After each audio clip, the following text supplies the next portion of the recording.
Ya, pemirsa, membantu pengungsi Muslim Rohingya, kami bahas di Ada Berita Petang hari ini. Pemirsa, bersama dengan dua narasumber yang sudah hadir bersama kami. Ada Pak Hikmahanto Juwana, ahli hukum internasional. Selamat malam, Pak Hikmahanto. Selamat malam. Oke.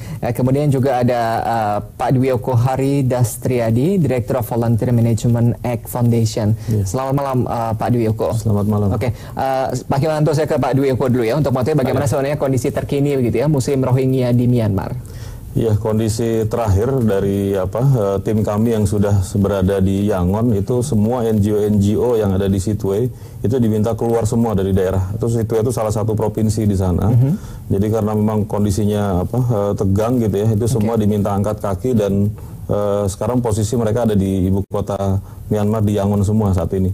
Kemudian yang kedua juga tim kita sudah sampai di Bangladesh juga di perbatasan, itu juga sedang menerima pengungsi-pengungsi yang eksodus dari Myanmar menuju Bangladesh. Oke, Pak Dwi Oko, ini empati begitu ya dari masyarakat Indonesia ini sudah melebar begitu ya untuk membantu Muslim Rohingya di Myanmar. Pintu masuknya dari mana begitu? Bagi mereka yang ingin mungkin menyalurkan bantuan-bantuan ke sana. Saat ini hanya dua itu tadi ya, untuk yang untuk ke Myanmar langsung hanya di Yangon sekarang yang diizinkan. Kemudian yang kedua itu melalui perbatasan di Bangladesh.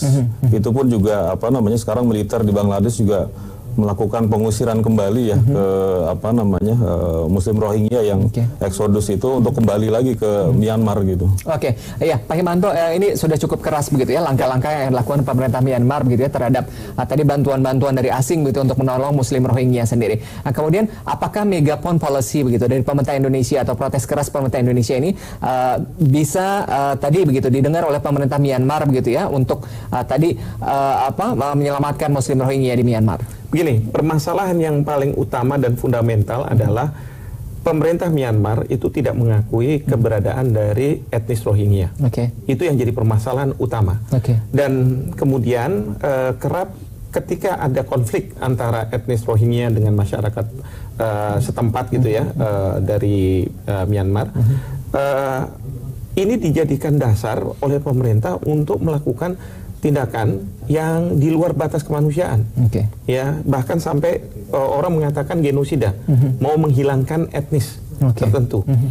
Nah, oleh karena itu permasalahan ini tidak bisa diselesaikan dengan masalah penyelesaian secara kemanusiaan dan lain sebagainya, karena saya rasa ini akan tiap kali akan muncul, tiap tahun akan muncul. Jadi pemerintah kita tentu harus memikirkan upaya bagaimana pemerintah Myanmar bisa mengakui etnis Rohingya. Tentu pemerintah Indonesia kalau sendirian itu menurut saya tidak elok. Ya. Oleh karena itu menurut saya penting memanfaatkan keberadaan dari ASEAN. Jadi ASEAN kita akan bersama-sama menekan pemerintah Myanmar untuk mengakui etnis Rohingya. Kesulitan dari pemerintah di ASEAN sendiri begitu ya, bangsa-bangsa di ASEAN sendiri untuk memberikan tekanan kepada Myanmar sejauh ini bagaimana, Pak? Kalau menurut saya sangat sulit. Karena apa? Saya melihat beberapa negara seperti Malaysia, mungkin juga Thailand ya, termasuk Indonesia, kita punya berbagai masalah terhadap etnis Rohingya yang lari dari Myanmar. Mereka harus kita tampung, lalu mereka harus diberi makan dan lain sebagainya. Dan kita juga tidak tahu bagaimana keberlanjutan kehidupan mereka setelah itu. Apakah mereka akan diterima di negara lain dan lain sebagainya. Nah, oleh karena itu untuk tidak menjadikan masalah regional terhadap masalah ini, maka perlu tindakan yang tegas.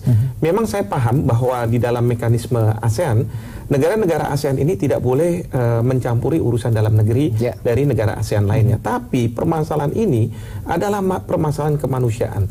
Ya, sudah mengarah ke genosida.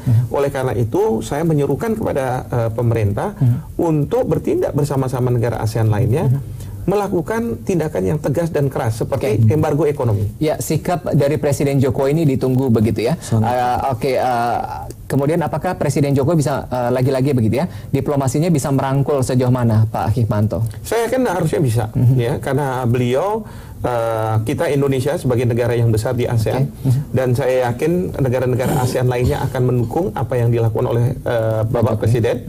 Dan kemudian tinggal sekarang kita betul-betul mengimplementasikan. Kita katakan kalau misalnya kita larikan masalah ini ke PBB, protes dan lain sebagainya, kurang ada manfaatnya. Jadi harus ada hal yang sangat keras, yang sangat tegas yang harus dilakukan terhadap Myanmar. Selain langkah diplomasi, kemudian juga bantuan langsung ke Myanmar dan juga Rohingya, sudah ada beberapa penyelamatan yang dilakukan begitu ya bagi pengungsi Rohingya di Indonesia begitu ya, yang mencoba mengungsi di Indonesia.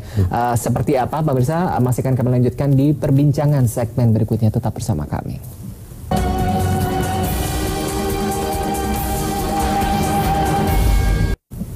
Ya, pemirsa, perbincangan kami lanjutkan masih bersama dengan Pak Dwi Yoko dan juga Pak Hikmahanto. Saya ke Pak Dwi Yoko lagi. Pak Dwi Yoko, selain melakukan tadi bantuan ke luar negeri begitu, penyelamatan pengungsi Rohingya Myanmar di Indonesia juga sudah dilakukan gitu. Mereka ditempatkan di mana saja sih begitu? Waktu kita sekitar tahun 2015 ya, itu kita sempat membuatkan shelter ya di Aceh. Itu kurang lebih ada setahun kami mengelola, kemudian berikutnya melalui UNHCR dan IOM itu mereka meminta untuk pengalih pengelolaan gitu ya ke mereka, dan pasca dari pembuatan shelter kita sudah kita himpun, itu memang setelah itu di luar kendali kami gitu. Lepas tangan gitu. Lepas tangan, karena mereka sendiri memang tidak mau dicampuri setelah di handle sama mereka gitu. Ya, kemudian bagaimana agar tadi begitu ya imbasnya atau tidak memberikan konflik di negeri kita sendiri, ini langkah-langkah apa yang dilakukan? Ya, memang ketika kita juga waktu mengelola shelter di Aceh tersebut, itu untuk kemandirian mereka sementara maksudnya ya, itu memang berkaitan dengan ada pemberdayaan ekonomi sempat kami jalankan di sana untuk pemenuhan kebutuhan sehari-hari. Memang seperti ada jatah hidup lah yang memang juga diberikan selama beberapa waktu. Namun pasca memang setelah dikelola sama IOM ya dan juga UNHCR pada waktu itu, kita memang sudah tidak diperbolehkan kembali untuk bagaimana bisa mengakses mereka. Gitu. Jadi masih tanda tanya begitu. Setelah pengungsi ini diselamatkan, lalu bagaimana? Pak Hikmahanto. Ya, yang pasti akan muncul masalah tersendiri ya. Tidak hanya di Indonesia, di negara-negara lain yang menerima juga seperti Malaysia juga muncul masalah karena ada perbedaan kultur. Lalu kemudian juga seperti tadi ada jatah hidup yang diberikan, sementara masyarakat lokal kan tidak diberikan jatah hidup. Lalu sampai berapa lama jatah hidup itu akan diberikan, siapa yang memberikan, apakah itu dari pemerintah kita, APBN dan lain sebagainya. Jadi menurut saya permasalahan ini akan terus menjadi permasalahan besar kalau tidak diselesaikan di hulunya, yaitu di Myanmar itu sendiri. Dan kita minta Myanmar untuk bertanggung jawab, karena dia tidak bisa mengatakan bahwa etnis Rohingya ini adalah orang-orang Bangladesh dan mereka harus pergi ke Bangladesh, karena Bangladesh pun juga tidak menerima mereka. Padahal etnis Rohingya ini sudah lama sekali ada di Rakhine, terutama ya di Myanmar itu.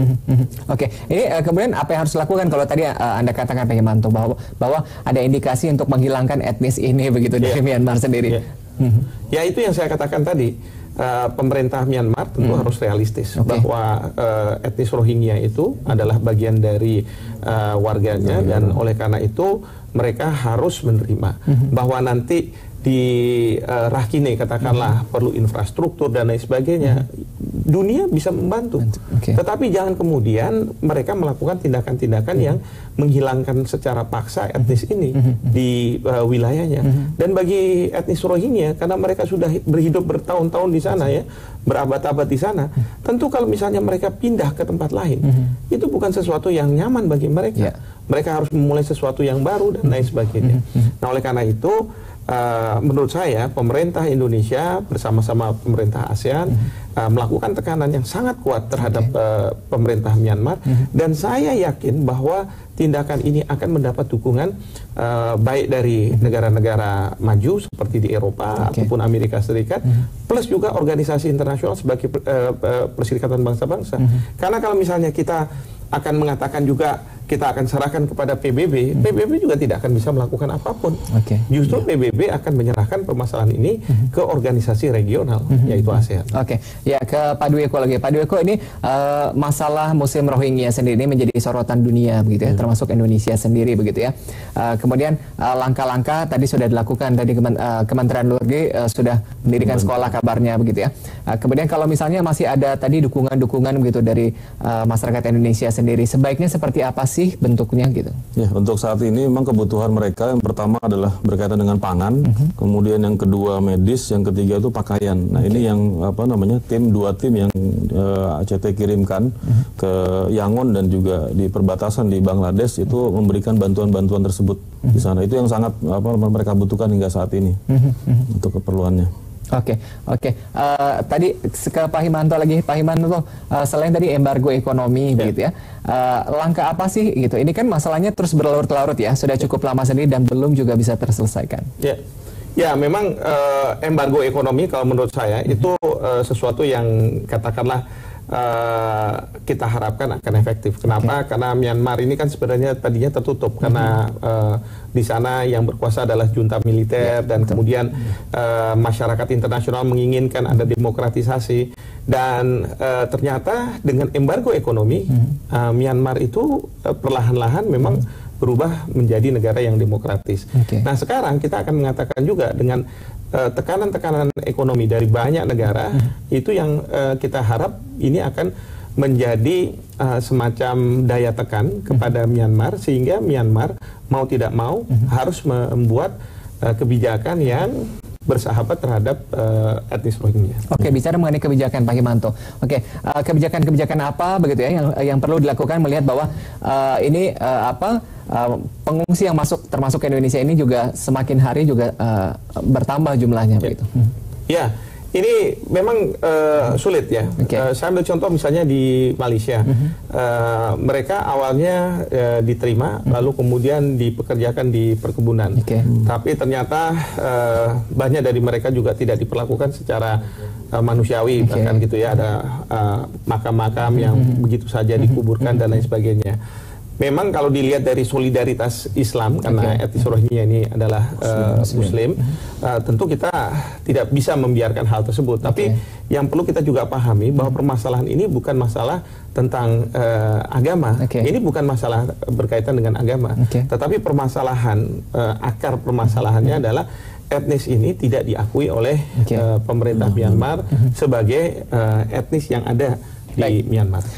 Ya, kita harapkan ada langkah begitu ya, ada langkah baik dari Indonesia, kemudian juga dari pemerintah Myanmar sendiri begitu ya, untuk sama-sama menyelesaikan masalah Muslim Rohingya di Myanmar. Terima kasih Pak Dwi Eko dan juga Pak Himanto bersama kita di Ada Berita Petang. Ya, dan pemirsa, kita beralih ke informasi berikutnya. Presiden Jokowi melakukan sholat Idul Adha di Sukabumi, sementara Wakil Presiden Yusuf Kala melaksanakan sholat Idul Adha di Masjid Istiqlal.